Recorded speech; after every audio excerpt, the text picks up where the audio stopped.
Welcome to Database Management System video lecturing. In this video, we are learning about the relational constraints, different types of constraints which we are using in the relational of a database management system. That concepts we are going to learn in depth and in detail in this video lecturing.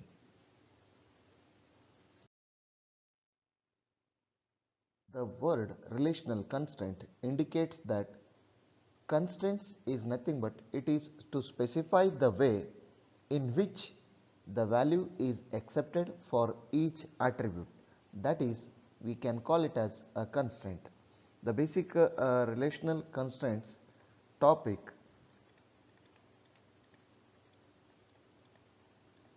depends on the meaning of constraint. The definition of constraints can be defined in the following format. First one is, it is used to specify the way in which the value is accepted for each attribute. For example, let us consider, so if a student attribute is there, a student table is there, then USN will be the attribute, name is another attribute, age is another attribute. Means when we were inserting the value into this particular table, that process or accepting for each attribute value, that we can specify the constraint. For example, here USN might be a 4CB IS 18003, the name might be Ananya, the age might be a 21. So this is the value which we are inserting into the particular table. While inserting, we have to concentrate on the constraints. The constraints are nothing but how this particular table will going to accept these attribute value. That is the meaning of the constraint. Basically the constraints are two types. First one is domain constraint. Types of constraints.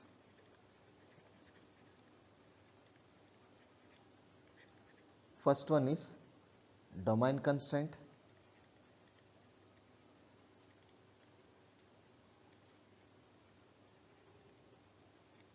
And second one is key constraint. So these are the two types of constraints we have divided, or else we are having a different types of constraints in the relational database. What is meant by a domain constraint? The domain constraint is nothing but the value which is accepted for an attribute must be according to the specified domain. For example, here, so when we are inserting the value for an attribute, so while inserting or accepting the value for an attribute, so that is depends on the specified domains. Based on specified domains, so we are inserting the value for an attribute. So in case if it is not inserted or accepted a value, so for a specified domain, then that value will get rejected whenever we are process of insertion a value into the table. So this particular specified domain or attribute which we are inserting the value, this includes the logical definition and as well as the format. The specified domain is nothing but basically it includes the logical definition and as well as logical definition and as well as the format, in which format we are inserting that value into the table. So this based on this specified domain, we are inserting the value into the attribute, or else the attribute will going to accept the value based on this specified domain constraint manner. So for example, so let us consider, I can give an best example here. So USN is there, a name is there, and as well as age is there. The domain of USN is there, and as well as that will be represented, the domain attribute can be represented in this fashion, that is domain of name and domain of age. Means the domain of USN is nothing but a domain of, so that what data type we have prescribed while creating the table. For example, if your USN is, the data type is, you have specified a variable character, then variable character of 20 will be the size of this particular domain. And name, the name also, if you specified the data type, that is variable character of 20, then this will be the second domain. And then age will be in integer, then this will be also a specified domain of that particular attribute. Based on this domain specification only, the values has to be inserted into the table. For example, if you, whenever I am specifying a value for this age, the age must be always, the value should be in integer, like 20, 30, 40, 50 or 18, 19. So in this value we can insert these kind of value into this integer. In case if you not specifying the value in this integer manner, if you are specifying the value in string, like for example Mangalore, okay, or else if you are specifying the Bangalore, or else if you are specifying A or B, these kind of value will not be acceptable by this particular attribute. Why? Because the domain constraint is specified here, it is an integer. Therefore, when we are accepting, or this particular attribute value is accepting, or whenever we are inserting, so based on the condition we have to satisfy the domain constraint. If you not satisfy the domain constraint, then the process of insertion will going to reject. So this is, we can refer it as a domain constraint violation. So therefore, so based on the logical definition and as well as format, which type of format we are inserting the value into the table, so we have to be very careful whenever we are specifying or inserting the value for this particular attribute. In case if you miss the data type or domain of that particular attribute, then domain constraint violation will occurs.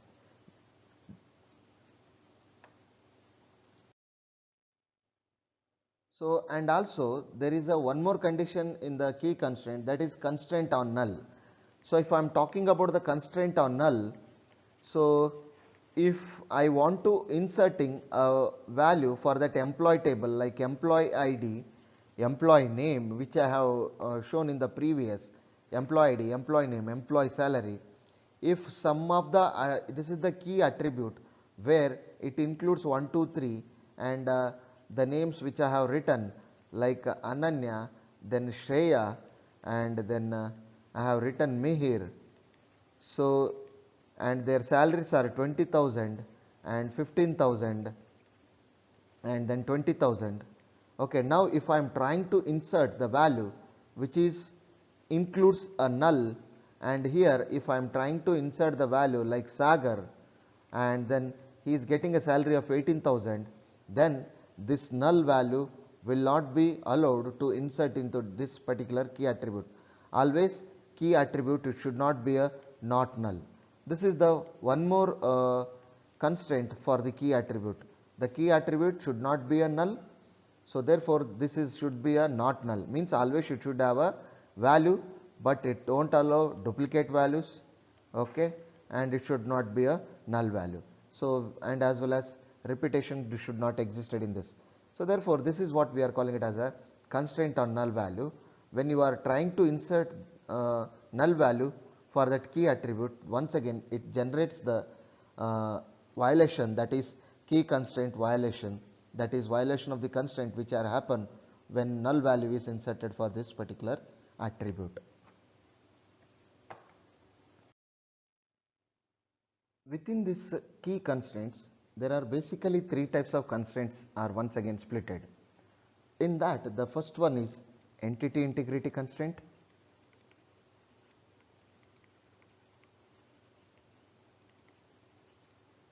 Second one is referential integrity.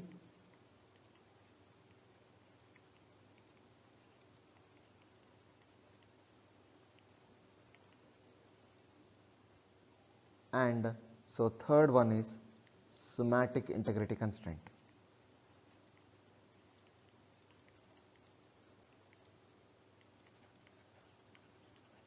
So these are the three key constraints which are available under the DBMS, that is relational DBMS. Means, so we are talking about the integrity constraint and referential integrity constraint, and as well as semantic integrity constraint. Now first I will going to discuss about the entity integrity constraint. Entity integrity constraint. So we all know what is meant by an entity, so and as well as what is meant by a constraint.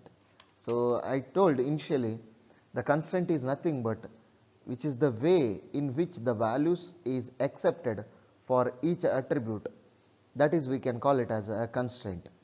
So the entity is nothing but a particular table or a relation, and as well as along with that attributes, that we can call it as entity integrity.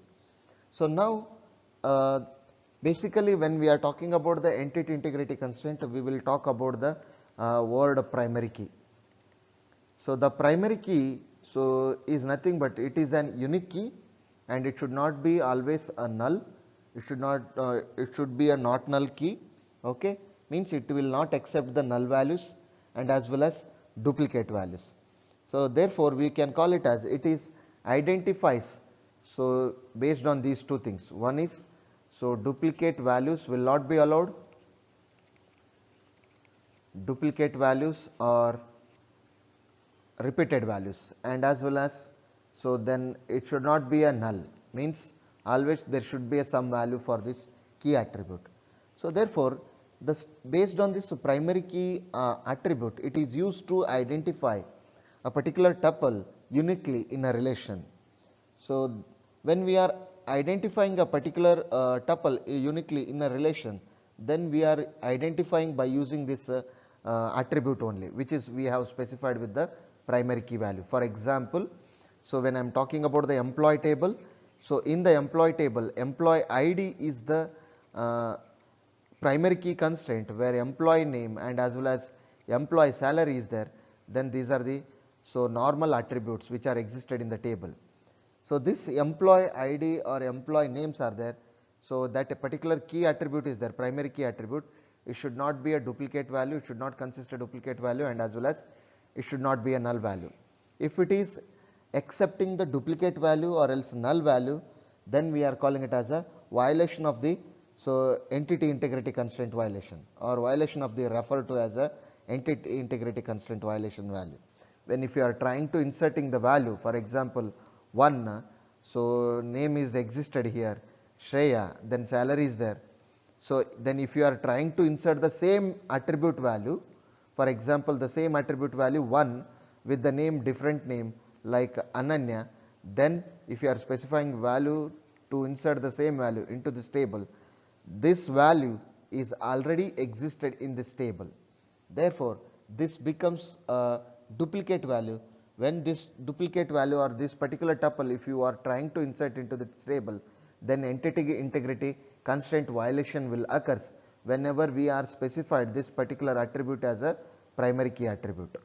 This is the one way where if you are inserting the value, duplicate value. And one more way is there, so this employee ID is there, employee ID value, there should be some value for that particular tuple, but if you are trying to inserting the null value, then once again there is a constraint violation occurs. For example, if you are trying to insert this particular tuple null, so then Anagha, and then here if you are inserting the 15,000 is the salary, this is the second tuple where you are trying to inserting for this particular table, then this null value will not be allowed for this employee ID, because employee ID is the primary key. So therefore according to the definition of the primary key, what I told, it should not be a null value. When if it is null value, then automatically the entity integrity constraint violation will occurs. So then it will going to generate the error report for the user. The particular tuple cannot be inserted into the table. Why? Because of the primary key violation will occurs, or entity integrity constraint violation will occurs. This is about the entity integrity constraint violation or else entity integrity constraint.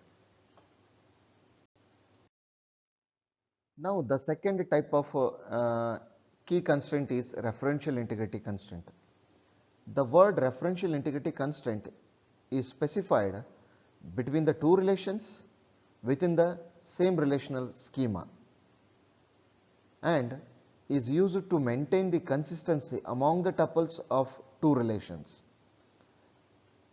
The referential integrity constraints, which also states that a tuple is a 1 in a relation that refers to another relation, must refer to an existing tuple in that relation.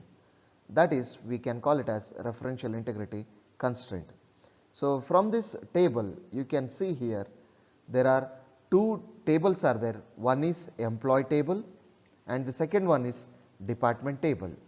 So in the employee table, employee ID is the primary key. In the department table, department number is the primary key. When I want to relate between the two relations, that is employee table and as well as department table, then there should be a relationship type. By using that relationship type, I can specify the relationship between the two entities. So that is, for example, here it is the department table and here it is the employee table. When I want to relate between these two tables, then I have to specify the referential integrity constraint. The meaning of the referential integrity constraint, let us consider here it is employee ID and it is the employee name and there is an employee salary. Okay, employee salary is there and there is the department number and as well as department name. These are the attributes. So from this entity relationship diagram you can easily identify these two are the primary keys. Now I have a relationship type that is works for. So by using this relationship type works for, then I can specify the cardinality ratio based on the cardinality ratio, that is 1:n. So if I specify the total participation is there, double line I have represented here. So now you can consider there is a one more employee department number is an attribute in this table and here department number is the attribute which will act as a primary key. The same attribute or tuple value I am using in this particular table, that is 1, 1, 2. Then there is an relationship we are going to refer. So both the employee entity type and as well as department entity type. Therefore this can be relate. So this is will acts as a foreign key constraint and this will acts as a primary key constraint. This is foreign key constraint. By specifying the foreign key and as well as primary key, we can refer these two tables. So therefore this kind of relationship type we can call it as, so or else this kind of constraints we can call it as referential integrity constraint. For example, now I am having a value in the department table, so that is 1 and 2, that is tuple 1 and tuple 2. So this is the attribute value. The same attribute value I have to use in the referential table where I am referring these values. In the employee department, so I am referring these values either 1 or 2, so or else both I am referring. Apart from this, if you are referring 3, 4, 5, then referential integrity constraint violation will occurs. Why? Because these values does not existed in the parent table or else in the primary key attribute. So therefore, so if apart from these values, that is primary key tuple values, if you are using, then referential integrity constraint violation will occurs. So if sometimes, so where we are referring these primary key attribute value in another table, so there might be a null value, means null can exist, but so it should not be apart from these values which are existed in the primary key table. The same value we need to refer and we have to use it for a, so in the child table. That is what we are calling it as a, so if any other values if you are referring, then referential integrity constraint violation will occurs. This is about the referential integrity constraint violation. Now the last key constraint value is semantic integrity constraint. Semantic integrity constraint. the word semantic integrity constraint is nothing but it is used to specify the general constraints on a relation. So, it is also used to indicate the way in which the values are accepted for each attribute. So, therefore, the semantic integrity constraint, so violation or semantic integrity constraint will occur for those kind of attribute values. For example, let us consider, so if I am specifying the salary value always you should insert between the 12,000 to 24,000, then you have to specify the value, so between this range only. If you are specifying the salary attribute value apart from these value, then semantic integrity constraint violation will occur.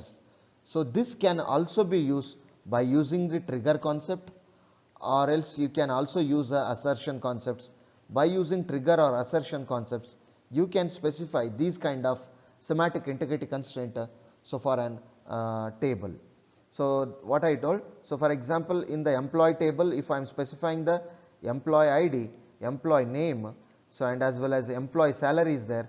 So, when I am inserting the value for this attribute, this is the primary key attribute, when I am inserting the value for this attribute, the value should be always within this, all the employee values should be always, so 12,000 to 24,000, it should not be less than this, like for example 10,000 or 9,000 or 8,000 or else 25,000 or 26,000 means. So, if it is more than or lesser than these values, then the semantic integrity constraint violation will occur whenever we are inserting a tuple for this particular table. For example, I am inserting a 1, so the like a name is Ananya, then the salary, if I am trying to insert this value 25,000, then for this particular tuple, then semantic integrity constraint violation will occur. So, because in the trigger I have used a condition where employee salary must be within this 12,000 to 24,000. In case if you are trying to insert below the salary value or above the salary value, then this semantic integrity constraint violation will occur. This is about your relational constraints which we are using for an relational database schema.